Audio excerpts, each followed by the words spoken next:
are on Instagram, say hi. So I actually had I'm going live with Jandre, so you guys can see him now on Facebook, and I'm quickly going to invite him on Instagram, and we're just going to chat some awesome stuff.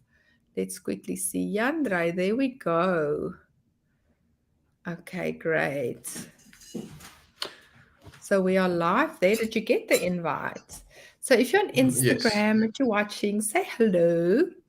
So I just joined Threads this morning.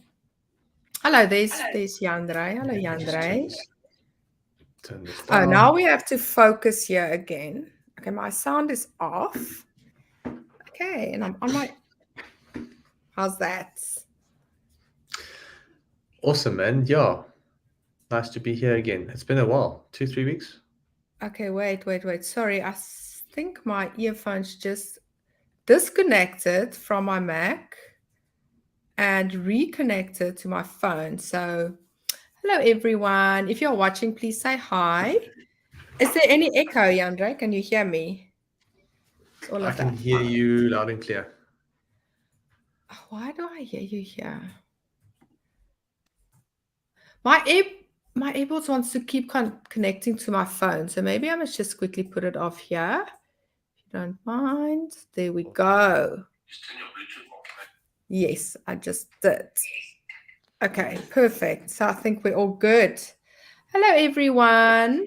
If you're on Facebook and you're watching on YouTube, just say hi in the comments. Tell us where you're watching from. And yeah, I was away for a week last week, so we didn't go live last week. Did you go away, Jandre? Not last week. We went away the week before, actually. We went to Hoedspruit. It was very nice. My wife Oh, spoiled wow. me for our 10-year anniversary. So, yeah, we really had a good time. Relaxed in the bush. Oh, wow. That's amazing. That is And you awesome. guys, where were you? So we went to the Eastern Free State, to the farm, to where I grew up, and it was very nice, I must say. So we were on the farm, we were stripping maize, and it was so funny because that was just when the cheetahs won, that weekend, and all the tractors and everything on the farm had these cheetah flags on, and yeah, that was quite a farming experience, but it was Oh, good, and I'm shame. back. I see Glam and Garmin is saying hello from Cape Town. Nazreen is also goeiemôre, goeiemôre. Guys, so Jandra and I are chatting again, our weekly chats, and we talk about all things entrepreneurship, social media. If you do have a question, go on and post it, and we can answer it from there. And also tell us if you can hear us and if you can see us. And also, if you joined the masterclass, also let me know. So, Yandre, what's on your mind? Yeah, a lot of things. My mind is running the last couple of days with a lot of different things that's happening, I think, in the industry from, AI. And I think there's a lot to talk about, from an AI perspective. I see there's a lot of buzz in the digital realm with Instagram that's launched its, Threads app. I saw the news of that, I think 2 days ago or days ago or whatever. You mentioned that you've gotten it already. So I would like to get your thoughts on that. But yeah, I think what's been on my mind this year is a lot is just really focusing on perfecting the art of selling. And I think this is something that we've been talking about a lot. So Mm, if you're asking me where my mind is at, the best way to really explain it would be I'm dealing with trying to really maximizing the AI opportunity that's obviously within our grasp. Then above all that, also still trying to be cognizant on the fact that if we don't psychologically know how to sell our products, then we're never going to be successful, mm, regardless of the technology that we use. So mm, my mind is at a point where how can we really maximize both technology and psychology to really just increase the probability of success for our businesses? And and that's my narrative this year, really. Yeah, and it's so good. And like I said earlier, this is really something that struck me is if you cannot sell, everything you're doing doesn't matter. Like, I think, especially with all this technology, and yes, I just did a reel this morning. Not, I didn't do the reel, but I did script for a reel where I actually gave AI specific prompts to help me to write a reel. And I was just so amazed. So I must still do it. So the thing is, yes, we've got tools to make it easy for us, but is our problem the fact that we don't understand technology and the tools, or do we have a problem with selling? And I had to go and ask myself that, because I'm a coach and I help people and I really help them and I move them from, being stuck to being unstuck. But I realized that there is something missing, and that little missing part was I was afraid to sell. I was afraid to ask for money. And why is that? So this is why you're saying it's the psychology. So I've also been really delving in that and delving in my mind. And there's a few things that I realized. The first thing is, in order for you to help someone be certain about a product, because we all go through this phase where we learn about a new product and then we need to decide if you, as the business owner or the entrepreneur, don't have 500% certainty in your product and in the transformation that person will get, in the fact that if they have this product, it will change their lives, it will solve their problem, then you will not be able to convince them. And I think, in my case, even though my product is amazing, I didn't have all that certainty. So, what did I have to go and do? One of the things to get certainty that I found is to actually start sharing your message. The more you share, the more you tell your story, the clearer it's sort of like everything, all the noise that's inside, you take it out by sharing. And this is for me the role that social media plays. The more I share my message and the more I tell people and teach them, the more certain I become. But Mm. I think after having a chat with you the other day, and you said, you know what?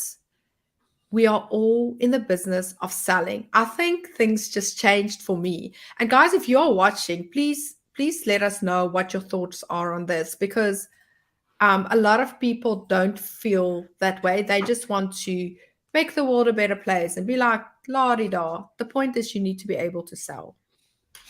Yeah, I think people underestimate how customers are going to react. Mm, We assume that if we just put a product in front of their face, or if we run a Facebook ad showcasing the product, that people are naturally just going to throw money at us. And that's really not how it works. So we use technology to get the message out into the world, but without the psychological component of being able to resonate with the person on the other side and being able to really speak to them and get them to understand the value behind the product, all of those efforts will be in vain. mm, And it's not necessarily something that is easy to do.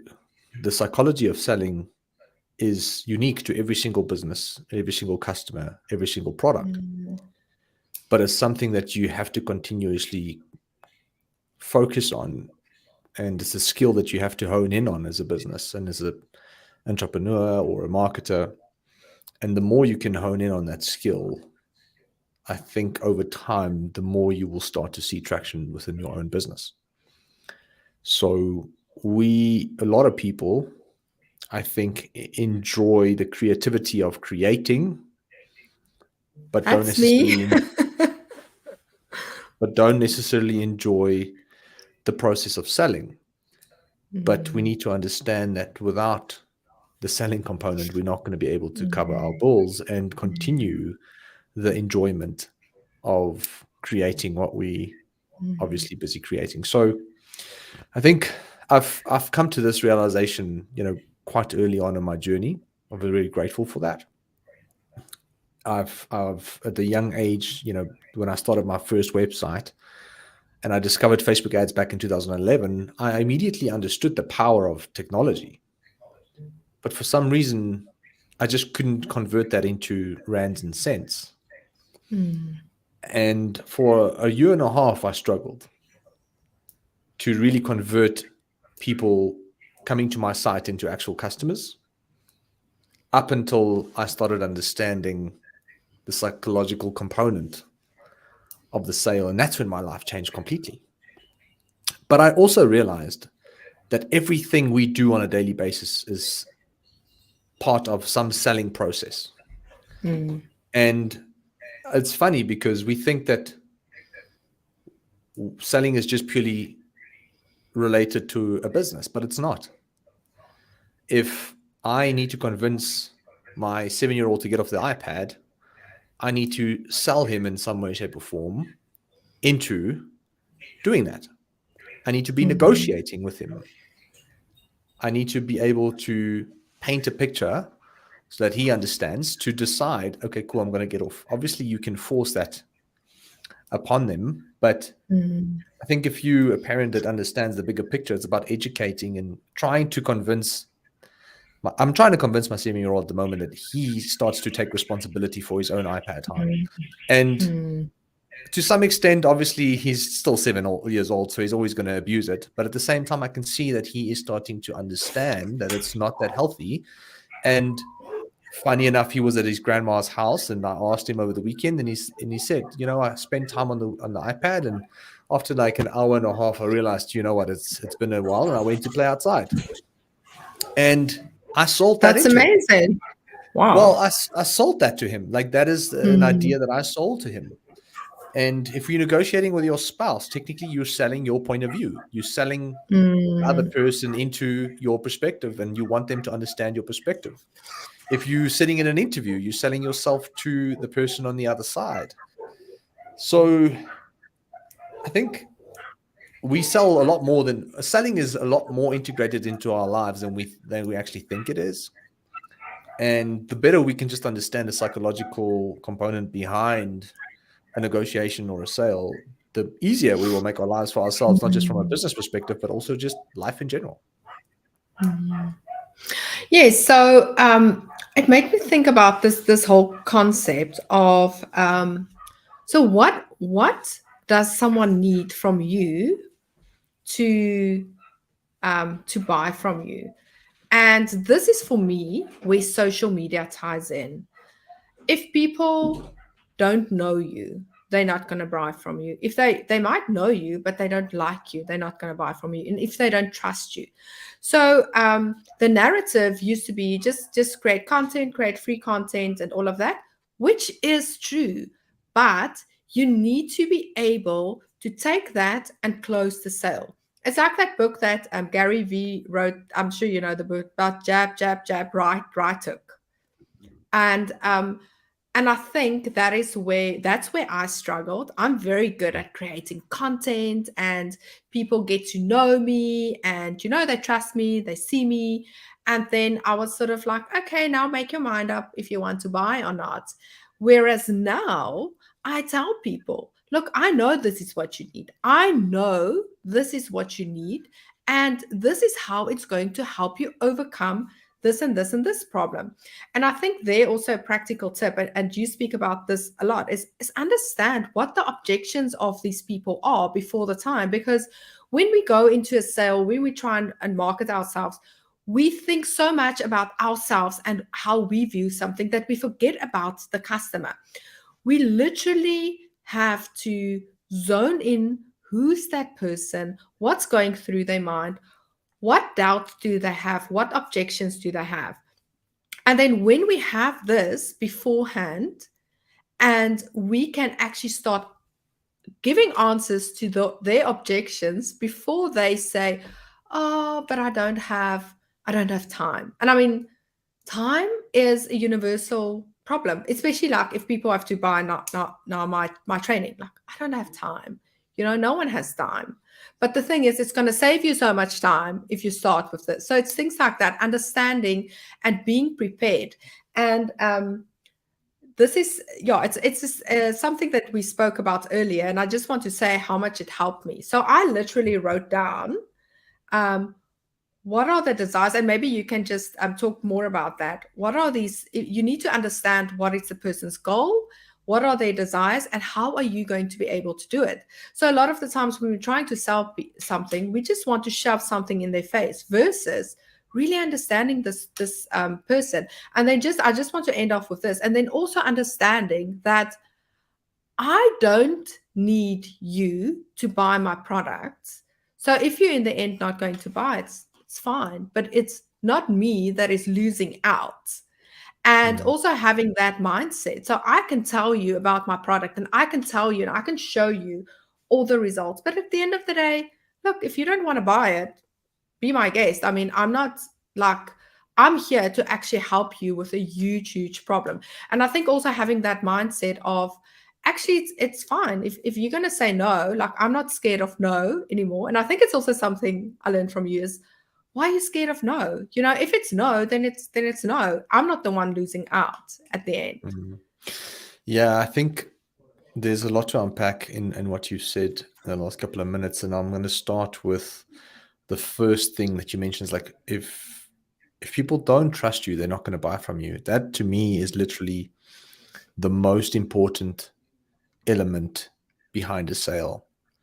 You can have the best product in the world, you can have literally the best sales message in the world, you can solve the biggest problem. Mm, You know, I think someone mentioned earlier that, yeah, it's all about solving people's problems. And the reality is that's true, but that's what every single business does. mm, That is the formula of business, is literally solve someone's pain point and get money in exchange for it. So that's the oversimplified version of, you know, what makes a business tick.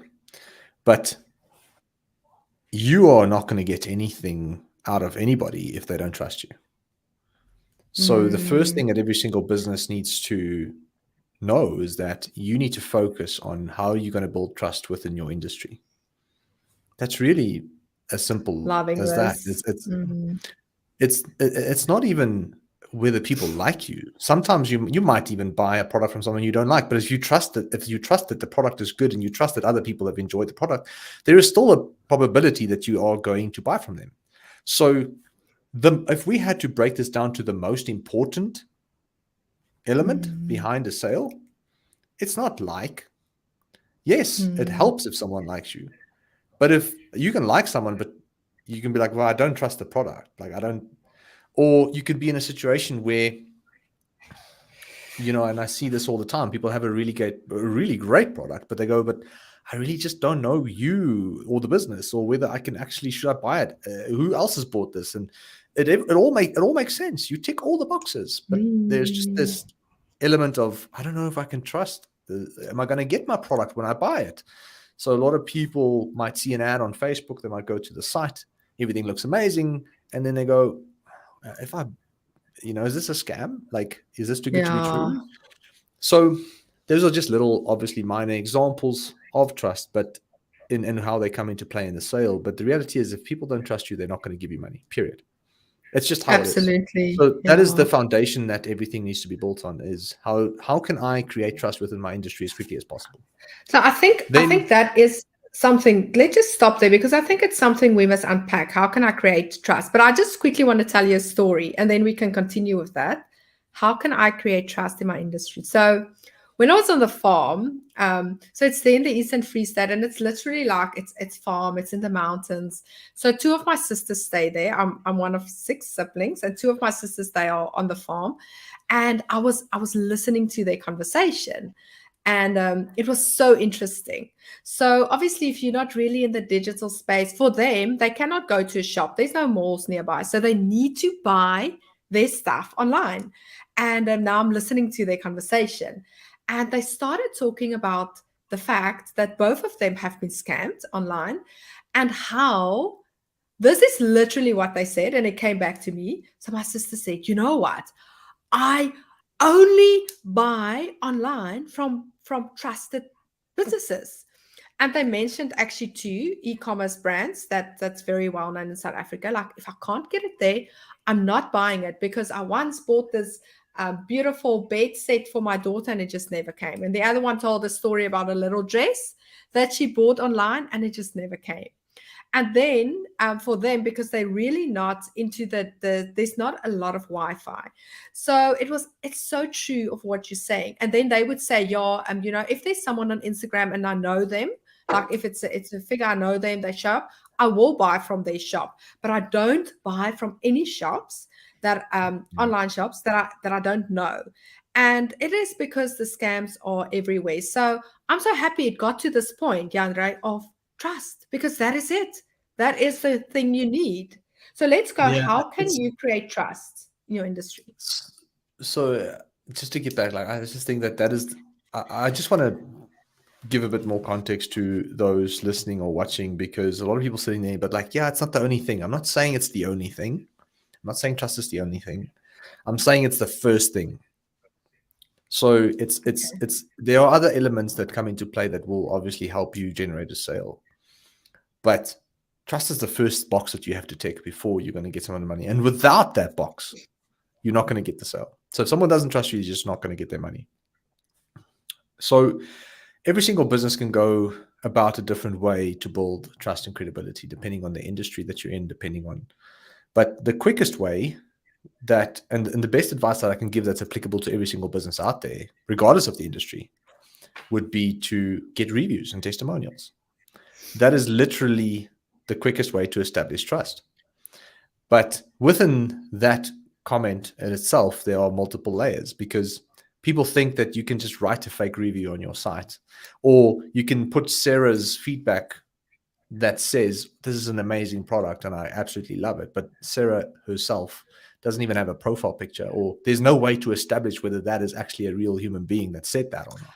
Okay. So this wait, is let interesting. me continue. Let me just finish this thought. Sorry, Magriet, just because I will lose my train of thought, and a lot of people might miss out on this value. So what is crucial is we need to first get the review or the testimonial from as many people as possible. But getting it is the first part. You also need to show it. You need to show it as many places as possible.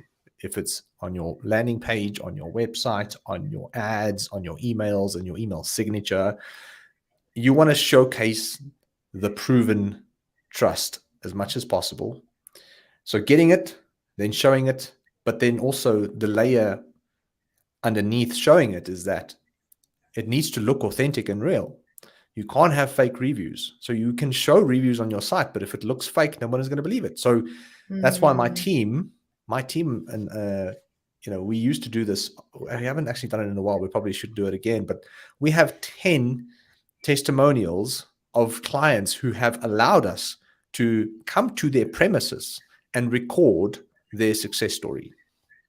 So there is no way in the world that you're going to think that's fake unless you think that we paid that person to do that. Obviously, there will always be a percentage of skeptics out there that think certain things are too good to be true. And on the flip side of that, no company is perfect. But the reality is that those people allowed us to come to their premises, shoot a video where they talk about, the journey with us and how it's worked for them, and, the whole shebang. And then when people Google those companies, they can also see that those are legitimate, real companies. And the people who are in those videos are the actual founders of those companies. So in essence, there is very few ways that you can discredit the trust and the credibility that we're trying to build. But also at the same time, last thing I want to say is that trust and credibility is not easy to do when you're starting out. So you're going to have to fight really hard in the beginning. It's like, I call it like hand-to-hand combat. You're going to have to phone clients, or even if you've got an e-commerce store. So we recently embarked on a venture with a client, and we're building an e-commerce store from scratch, just to showcase like how difficult it really is, and how much effort and time and money it actually takes to build a successful store. It's really one of the only reasons we're doing it, is to document the journey so that people can see the truth behind it. Oh, because wow, yeah. I think it's like, it's a cool story to tell. And also when people document and read it, they can actually understand that it's not an overnight success story. Like you can't just throw money at marketing and think that you're going to, build a successful online store. But more so, I think, we're considering getting a virtual assistant to phone every single customer that made a purchase.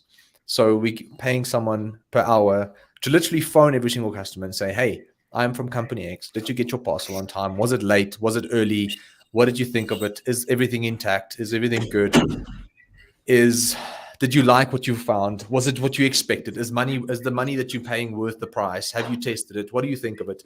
Would you mind leaving a review for us as well? And that's how we are literally going hand to hand combat, like one sale at a time, trying to get that trust and credibility in place, because we know that is the foundation of building a successful business. This is so valuable. So what I actually want to do is I want to unpack what you're saying further. So there are 3 things, and I want to go through. So the first one is to get it from as many people as possible. So you touched on, okay, you've got someone calling people. And the reason for this is because I see with the most entrepreneurs that I work with, because I would tell them get reviews, and then they're like, how do we do this? So I think if we can talk a little bit about the first point, get it from as many as people, the how behind it. And some strategies. So one thing, an example that I was on Shein's website the other day. Like, I don't know if you know Shein, but it's this fast fashion brand, and I'm not into that, but I was actually doing some research on something. And what's interesting, what they do with their reviews, because my friend, actually, she was on her way to Mauritius and she showed me, she bought all these bikinis on Shein. And I said to her, but how do you know it's going to fit? Because it's the most difficult thing to buy a bikini online. And she was like, no, all you do is you just scroll down to the reviews and you go and you see people post actual pictures of them. That is brilliant. And I think that equates to, I wish I had a figure on how much that converts people, because you can see, like she said, you can see what the material is, because especially with Shein, stuff from China, it looks like this golden cup and then you get it and it's like this flimsy thing. But when someone actually posts it and they take a picture of them with the piece of clothing on, you can sort of see the material, and they will also tell you, the fit is a little bit tight or it's a little bit too big. So you know what size to choose, and that's from real people. But I do think that they have kind of a loyalty thing where they tell people, look, post a picture and maybe get discount. So perhaps we can unpack a few strategies of how to get reviews from your customers. Yeah, I think the easiest and the quickest way to do it is just to phone them. But people don't want to. They're scared, or they just don't have the time. And it's we don't have the time to do it either. So we're paying a virtual assistant per hour to do it. And we say, here's a script that you need to follow. Hey, my dear virtual assistant, please follow the script and ask these questions. You are from this company and we want this kind of feedback, and give us that feedback on a Google Sheet so that we know what we can improve on in terms of service, and what people are happy with as well, so that we can showcase that to the world. And that's really it. We don't have the time, so we're going to have to pay someone. So it's really just that simple. But if you don't have money, hopefully you've got time. And if you don't have time, hopefully you've got money. That's usually the equation, because the formula is, if you're broke, usually you'd have time on your hands, and if you're super rich, you don't usually have time. So if you're starting out, the one thing you should have is time. Like, what else are you doing, as opposed to trying to get people to buy your product and hoping to get feedback from them so you can improve your product or service? Nothing is more important than that. So phoning them is just number one, and WhatsApping number two. I mean, emailing them number three, and then you can start doing this in an automated fashion. So you can have, once someone has bought, a product or service from you, works very well for e-commerce stores specifically, is you can have an email sent out after, an order has been fulfilled, to say, hey, what did you think about the product? Please give us a review. Are you open to, giving us some honest feedback? Can you tag us on social media? You can incentivize people to do it as well. So you can say, look, tag us on social media and stand a chance to win X, or get another 10% off on your second purchase. So it's One, hand, I call it hand-to-hand combat, where you just either WhatsApp them yourself, phone them yourself, email them yourself. Then it's like, how can I use technology to do this on my behalf Mm. when the numbers start coming in? And that's automated SMSs, automated WhatsApps, automated emails. And then you can start using incentives in order to, get more out of it as well. So those are just some ideas. I think a lot of the times as well, we actually already doing stuff. We just need to add something. For instance, maybe you already have an email going out. Why not just add the Google review link? And this is something people don't maybe know. So where can people leave you reviews? Okay, there's obviously other external websites, and I'm going to ask you about that now. But what I normally tell people, if you've got a local business and you have got a Google My Business, there is actually a small little link. So when, say for instance, you just did someone's nail, you're a beautician, and the lady is like, wow, loving it. What can you do? Stop right there. Say, can we quickly take a picture? And then here's the link. Can you review and maybe post this picture? Because she's already telling you she's happy. So how you need to document that somehow. But now to tell her, oh, when you get home, she's not going to do it. So in that moment, make use of that moment. So make a note and say, okay, here's a link, send the link, have the link there. So I always have a Google My Business review link. It's just a short link. You just copy it. And if you don't know where, ask me on Instagram. I'll show you. Oh, number 2 is your Facebook page review link. Like you literally go to your Facebook page, you go to review, you copy the link, and you can send it to someone. This is great because people can see it's someone else. They can see the profile or whatnot. So what platforms do you suggest for businesses to get reviews from other than these two that I mentioned? Yeah, I think there's things like Trustpilot, which people use, which is a big one, I think, which is nicely embeds onto most websites. But I think Facebook and Google is really the most important two, in my opinion. Like, I mean, I can't really say that I actually don't know outside of Facebook and Google what's more important than that. I think those are just the most important two for me. And if I have to name an additional platform just for the sake of naming it to answer the question, I'd probably say Trustpilot. But Yeah. we don't even do that. Like we just do Google and Facebook. Like that's where everybody is. Between Google and Facebook, you're covering 95%, 99% of the internet, So Absolutely. 99 is maybe being a little bit hyperbolic, but I do believe that 90%, I think there was a stat that said like between Facebook and Google, if you look at Meta, which is Facebook and Instagram, and its audience networks that it has, and you look at Google, YouTube, and obviously its search partners that it has, you're covering about 85 to 90% of the internet anyway. So it's really looking at going like, if you've got Google and Facebook reviews, then that's enough trust and credibility already, because that's where most people hang out. So yeah, okay. So Facebook and Google is very important. And then another thing that, so I always, it's very good to get video reviews. But obviously a lot of people don't want to give video reviews. But you know what? If you ask, maybe you ask, they can always just say no or yes. So on my Salesforce page, I also have video reviews of my members just from their phone, because the more the more it looks like it's self-done, the better, the more authentic it is. I want to get to the next point of show it to as many people as possible. And you said something that struck me, but just before I go on there, guys, if you're watching on Instagram and you're watching on Facebook, please write in the comments so far what struck you about the session. It's always good to also to get your feedback to see, oh, wow, this is something, because I'm going to share something with Jandre now that struck me that I'm not doing, that I just learned, and I'm going to share it with you just now. But I want you guys also to share, what did you learn so far? What are you going to do different? What did you like? Wow, it's sort of like leaving money on the table, like these things. I anyway send a mail to my database. Why don't I just add, or to my happy members, why don't I just add a review link, something like that?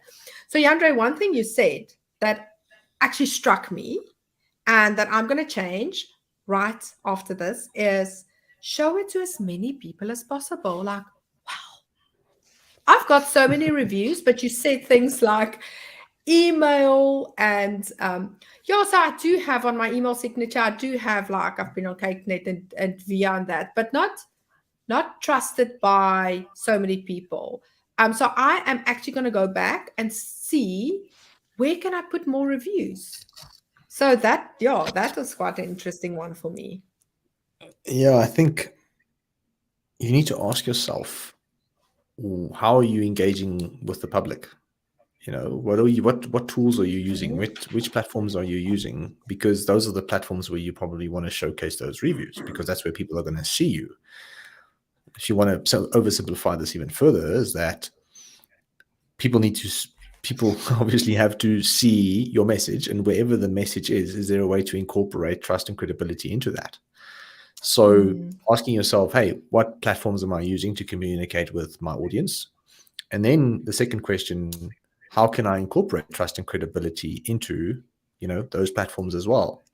So if you had to run an ad and you had to write copy for the ad, at the bottom you can just say something like, PS, we've got over 5,000 happy customers as an e-commerce business. Or we shipped over 20,000 orders, since we've started. And it's small little things like that that can immediately get someone to psychologically and also subconsciously just feel more comfortable to click through and to learn more about the product or the business. So the other thing is, I think a lot of people, and this is just coming up on the spot, I actually haven't really prepared, for these questions, and there might be some that I'm missing. So I'm trying to take it slow to make sure I don't miss anything. But if you are communicating over email, there's two types of email communication. There is one-to-one email communication, the Outlook or the Gmail that you're using in order to communicate with people. And in your signature, you can always just have the amount of reviews that you have. You can just have like a screen, like a little bit of an image that says, 50 reviews or 60 reviews, 5-star reviews, whatever it is. Or you can say we've shipped over 20,000 orders. So your signature is something that people are always going to see. And in that signature, that bit, that piece of where the attention will be, you can obviously flaunt that message. And you can also do it from an email marketing perspective. So at the bottom of every single email marketing email that you send, you can just have your reviews. You can just have the trust and credibility factors that you essentially want to focus on. So putting it in the ads, putting it on the emails, and two types of emails, the communication emails, one-to-one, and then also the marketing part. And then most importantly, the website. Just like make sure that it's on the website, and secondly, make sure it's visible on the website, because most people just put it like randomly on the homepage and nowhere else. You should be putting it on every single product page. You should be putting it on your cart page, checkout page, wherever you can, in order to continuously, build that trust and credibility. And through repetition, people will start to also believe it a lot more. So if you had to engage with a brand 10 times, but you only saw the reviews once, it's not as powerful as engaging with the brand 10 times and seeing those trust signals 10 times. So it's really understanding that it's a quantification and not a binary equation. So it's not like, hey, am I flaunting my reviews? It's about how well are you flaunting it? Yeah. Oh, wow. Am I flaunting? No. How well are you doing it?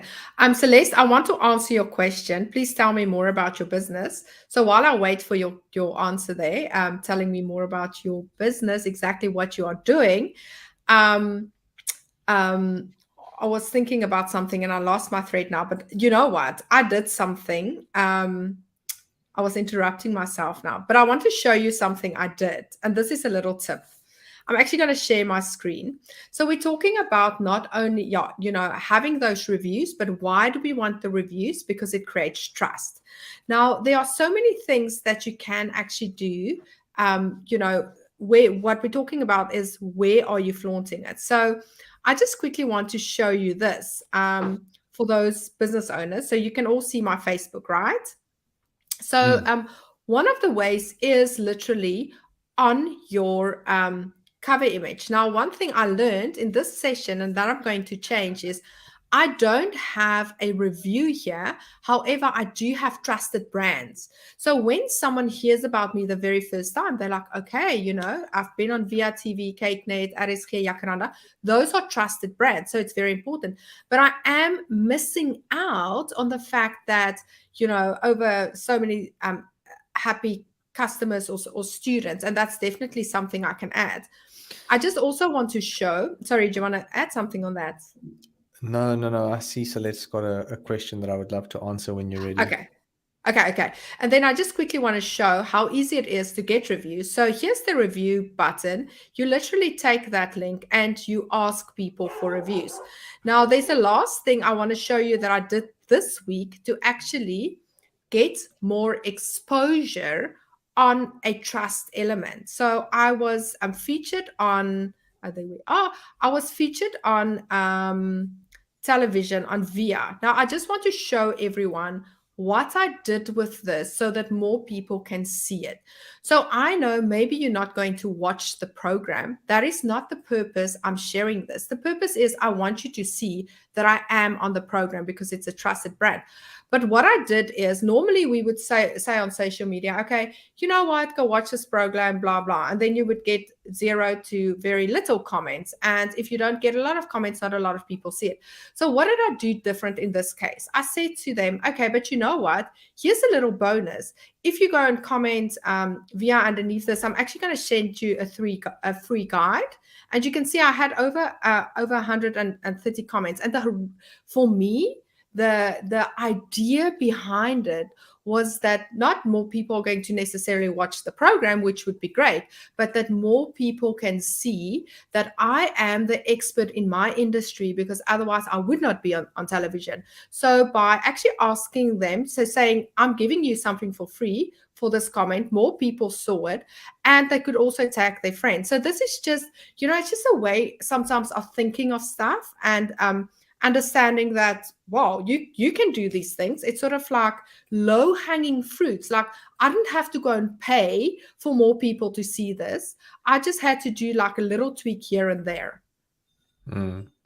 So that's awesome, and that's so powerful. And thanks for sharing that. I think essentially, congratulations, by the way. Thank you. I think congratulations are in order. But I think just reflecting on what Celeste is saying, she says, I think it's difficult when you are your brand and offer the service to ask for feedback and putting yourself out there. It might look braggy to someone. And Celeste, like, I think I've realized, like, it's not about bragging. It's just about, everybody has that friend who speaks about their own accomplishments. And then everybody who has a friend that is really good at what they do, but they don't really talk about it. And people would say at a braai, they would be like, listen, he's being humble. Like, this guy actually did X, X, X, X, X, and Y, and Z. And I look at it as that you can either be the brand that brags about it, or you can just be the brand that's got the credentials and subtly flaunts it.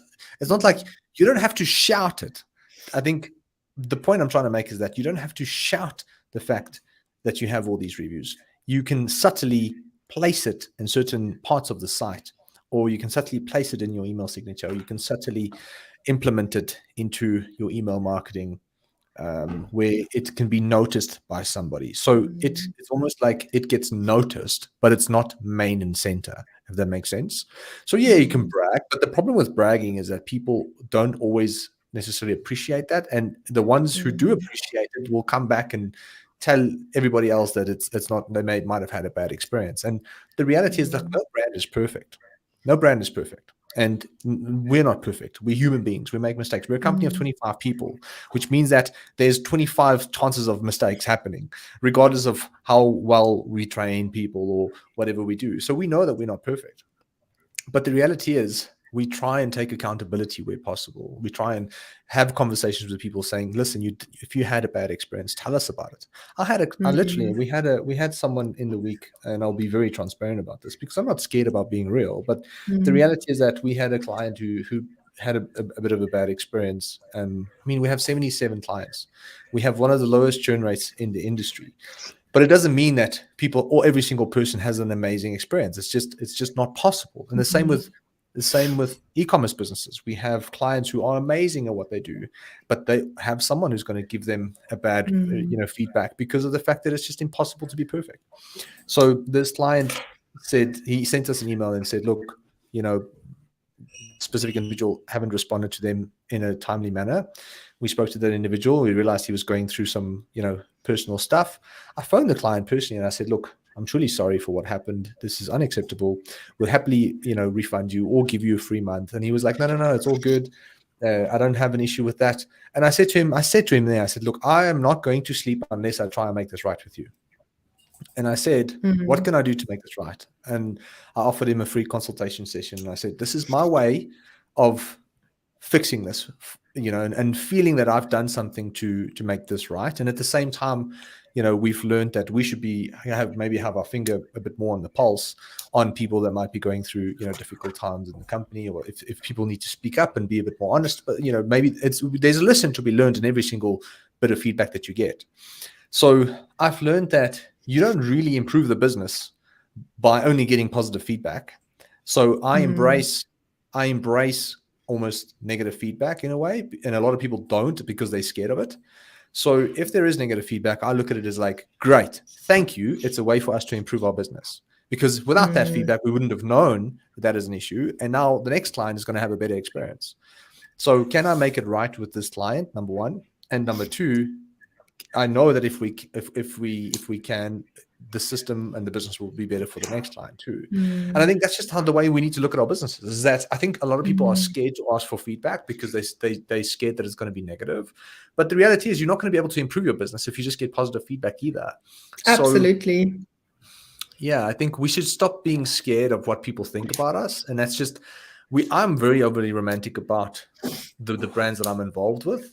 And at some point in my life, I realized, it's good to be romantic about these things, but it shouldn't prevent you from pushing to find out how you can improve your business and pushing for feedback, and if it's good or bad, regardless. So, yeah, just a perspective I wanted to share there. Yes, and I think what you say about people being scared of that feedback, so it's not logical, practical to think that you're always going to have a 5 out of 5 star. Like my reviews on Google is 4.8, and it's just, there was some people that gave 4 stars, and it's fine. And I called the one lady once and I said to her, okay, so you gave me 4 stars. Is there anything I could have done better? And she said, no, your product is brilliant. It's just not what I need right now. And that's it. That's what she said. She doesn't need it's. We had someone give us a 4 star, and when I asked him about it, he said, "I don't believe in perfect." But that's the thing. He's like, but I can't give you 5 stars because that means that you're perfect, and and nobody's perfect. So and also I can't give you 5 stars. It shows that if I don't get a 5-star review, I would go and comment on it. And because I know when I look at companies, I look at their reviews, and when someone says, this is not, I look at the person. I look at how reliable is the person. Or someone would say, for instance, at a guest house, but there was no hot water, and then the person would say, we fixed it. Then we know, yes, they got a lower review, but it's not because the place is crap. It's just because these people had genuine feedback. So it just shows that there's actually someone there, and it's authentic, and there are people. So even that, not getting 5 out of 5 is also okay. Yeah, and also just realizing that you're never going to keep everybody happy no matter how hard you try. And that's just the reality as an individual and as a business. But it's being hard on yourself, not too hard that you beat yourself up, but holding yourself to a certain standard to make sure that you're always doing your best to improve the business as much as possible. And every single bit of feedback can help you do that. So I see there's a question about negative comments, and I've got a post on this. So I think you can maybe share if you want to share something. I just quickly want to show, then we're not going to go into detail. What about unfair negative comments? So you do get that. And there are certain, I can just quickly stop. Am I sharing my screen? No, not yet. No. Okay. So Magriet, with that, it really depends, but I just want to show you a post I did on Instagram that you can go and read, because this is now a session on its own. So there are 4 types of comments. And remember, just like you are a person, you will read that and you will also decide for yourself. So there are ways of handling different kinds of comments. So you can actually go and refer to that post on my Instagram. It is there. Yeah, so I mean, she says, like, what about unfair negative feedback, which is a tricky one, I suppose. But the reality is that I've realized that if someone has taken the time to give you feedback, whether it's good or bad, that it's, especially if it's negative, I think it's usually an emotional decision. Like someone really feels that they didn't get the value for what they've paid for. And I think that comes down to expectations that potentially have been set, or certain standards that haven't been met. And sometimes I've also realized, like, and we've had this conversation before, we manifest our own personal issues into our businesses. And we're in a very high performance we're in a very high performance industry where you have to drive sales or people leave. And if I don't think people really truly understand, like, how much pressure that actually is, and how little is actually within our control to do that. And there are many business owners who would come to V8 Media and think that we have 100% control over their success. And we do try and set expectations, and we do try and highlight and explain what is possible and what's not possible, from our services. But realizing that what we do is only equivalent to 20% of your success, a lot of brand owners sometimes feel the pressure of maybe not seeing that kind of performance. And that pressure then boils down to them, having a pain in their bank balance, or, maybe not being able to pay stock or inventory. And this is why we always also tell people, like, we've got to much better at saying, like, this is the cost implications. This is what you need to be able to can afford. And there is a risk in doing business with us. And there is no guarantee that this is going to work, even though we try and do our best.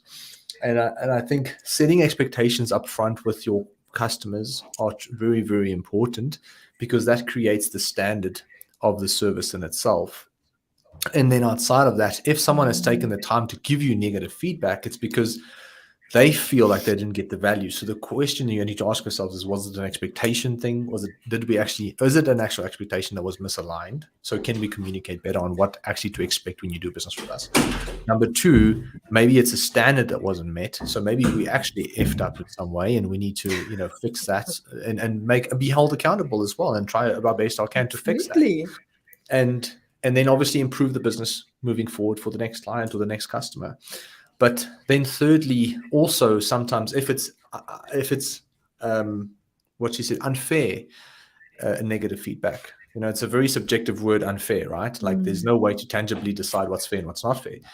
But I believe if you feel like you have set the expectations and you've lived up to the standards and you still got negative feedback, then I think most of the time it's got to do with the business owner themselves and the mental space that they are at. And it's not necessarily something you can change. But what you can do is just phone them and express empathy and try and hear them out, so that you can get the reason behind that feedback. So I think a lot of people, when they get negative feedback, they immediately get defensive. So they go, this customer is being completely unreasonable. There's no way we can ship the same day, if you're ordering at 5 at night. But the reality is, on your site, you maybe said same day delivery. So whether it was 4 o'clock in the afternoon or not, they didn't think logically about it. They were like, well, I'm going to order at 2 o'clock and expect it at 5. So it's realizing that at some way, shape or form, expectation or a standard or something wasn't in line. And if you get negative feedback, whether it's fair or unfair, phone that individual so you can get their point of view, and then try and take that feedback and work with it in any way possible to amend the relationship and make it right. Because I don't think there is many business out there who are maliciously trying to screw people over. I think that it happens, but I think it's in the minority. I think a lot of business owners feel majority of businesses are like that. And I completely understand why. But the reality is, most business owners are ethical. Most business owners do care. Most business owners want everybody to succeed. But it's the expectations and the standards that obviously, need to be discussed. And within those 2 lines, if you can have a conversation and fix or improve or whatever it is, I don't think anybody's maliciously going to sit there and be like, you know what, you guys, I'm going to tell the world. That person has to be very upset to do that. And I think sometimes it's got to do more with their own frustrations than it is with anything else. I think, so you said something that I'm going to post on Threads just now. We manifest our personal problems in our businesses. That just sounds like a thread quote. I'm going to put it up. Yeah, Okay, I so think that's so true. I live by that 100%. And it's so funny. And I need to end off with this, just from my perspective, is that we've seen the clients who succeed with us, the clients who, if I can tell you when a client's going to succeed or not, just based on their personality. Like, it's the weirdest thing. Like, I at some point encouraged my team to start doing personality tests with clients. We never did because I don't think they wanted to. But I said, like, I am so strict to the point where I only want to work with business owners who've got a certain personality, because I know that if you have this personality, we're going to win. You know, if you have the capital to invest and you've got this kind of personality and you have a good product, there's no way that we can lose. And so the personality side of it is so important, because that's where the personal issues manifest from. It's like got to do with that personality. If you're a very anxious human being, if you're very fear-based, if you if you are maybe have some form of financial stress existing in your life, and that creates fear and anxiety, and you maybe not as confident as you should be, or relaxed about life as you should be, and you're just a very tense human being, then 99% of the time we don't have a great relationship, because this involves a ton of stress and risk. This is a risky, stressful thing that we do. And I don't think a lot of people truly understand that. And I'm talking about our business specifically, but that applies for many other businesses too. So basically, we need to be able to detach ourselves from our business and see that in their perspective. So I want to end off. So just in conclusion, what we spoke about today is the importance of trust, of building trust in your business, because people need to trust you. And you are not always there. So how can we do it on other platforms? So we gave some great examples of where you can put in those trust things. And then to get back to Celeste's question about the reviews. So one way to do that is, when you are busy with a client and you see they're having a good time, ask them this simple question. Or if you ask a review, what is it about me or my service that you enjoyed? That is not, it's not asking, am I good or am I bad? It's saying, what about me that you enjoy? And someone would, for instance, say, the way you communicated from when we booked our session was just amazing.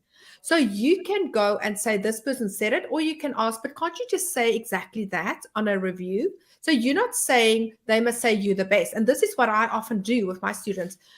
I don't want to hear I'm the best in the world. What I want to hear is, how was your experience in my presence? And they would say things like, you are so patient. And to me, that is valuable, because there's someone out there that feels that, I wish I had someone that's patient. Now, if I can make them understand, you know what, you saying this, your experience is going to mean something to someone else. So I think it's away from, you're not bragging, or you're not trying to ask someone, tell me I'm good. You literally just want feedback. How did you experience it in your own words? And then you use those words to other people. And then there's just another thing I want to say.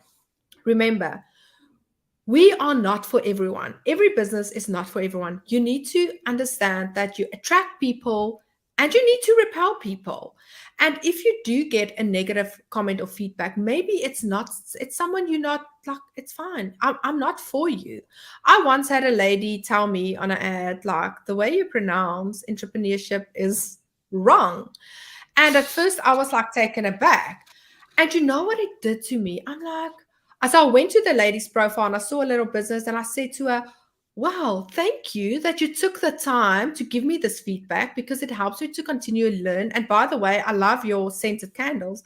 And she was like stoked. She's like, wow, I didn't expect that. But you know what it did to me as a person? I realized That lady is from Claremont, Cape Town. I am not for her because I am Mm. Afrikaans. My name says it. My pronunciation says it. English is my second language. If if that irritates you, if you don't like it, I'm not going to feel offended. I want you to get someone who can serve you at the highest level. So even just changing the way, and then I actually went on to speak more and to speak more and to try and less sound British or English or uh, like American. Then I realized, but this is who I am. I can't change the fact that I was born in the Eastern Free State in an Afrikaans Boer family, but I speak English to include more people, and that actually helped me in a way. So it's just your perspective. Like, what are you going to do Yeah. with that negativity? 100%. And I think just touching again on that personality conversation, some bridal shops check the star sign of brides and they match them up with the right salesperson. Like that is, I didn't know that that was something that was happening, but that is really cool. And I'm more sold than ever now to actually start. I would like to, within our business, offer a client to do a personality test so that we can pair them with the best account manager that is going to be a personality fit for them. Um, I think That's what I just want to say, interesting. Celeste, thank you so much for that. I'm going to run this past my team again because it's something I've thought Oh, about before. Like personality makes such a big difference in the success of a company, and yeah, I think it's a growing a business is not easy, and everybody thinks it's a lot easier if you do marketing correctly, and to some extent it is, but within that comes a lot of multiple layers and nuances that is not always it's not a linear mm, process. It takes time to get right, and I think it's I think I'm grateful for the feedback that we get all the time, and I think everybody should be too. So to awesome. conclude, just the conversation that we had today, like nobody's going to buy from me unless you got to have trust. In order to build that trust, you're going to have to put yourself out there and get feedback from people. And if you don't get the feedback that you want, don't take it personally. Just try your best to improve the business the way you can, so that you can improve the experience for every single other client or customer that comes down the line. And that's really it. That's really a simple formula. It's just we get overly emotional about most of that, Yeah, but we overcomplicate things. Yeah. we do. Well, it was lovely chatting to you. I think from my side to end off, we got all this amazing information. What do we need to do now? Right now is implement. So I'm definitely going to. I actually wrote some parts that I want to go and implement. So I'm going to spend the next 20 minutes implementing what I just learned, and I hope you guys do the same because it's only through implementation that we move forward. Thanks so much, Jandre. Um, Thank you so much for your yeah. time. Yeah, next week I'm away. So maybe I don't know if you want to chat to one of your other team members. Yeah, Yeah, we'll we can figure chat about something out. that. Yeah. Otherwise, yeah, we see you next week, or then I'll see you guys the week after that. Thanks so much for joining on Instagram. Thanks so much Cheers, for guys. joining on Facebook, and thanks for all your feedback. We appreciate that. Thank you. Thanks. Bye. Bye.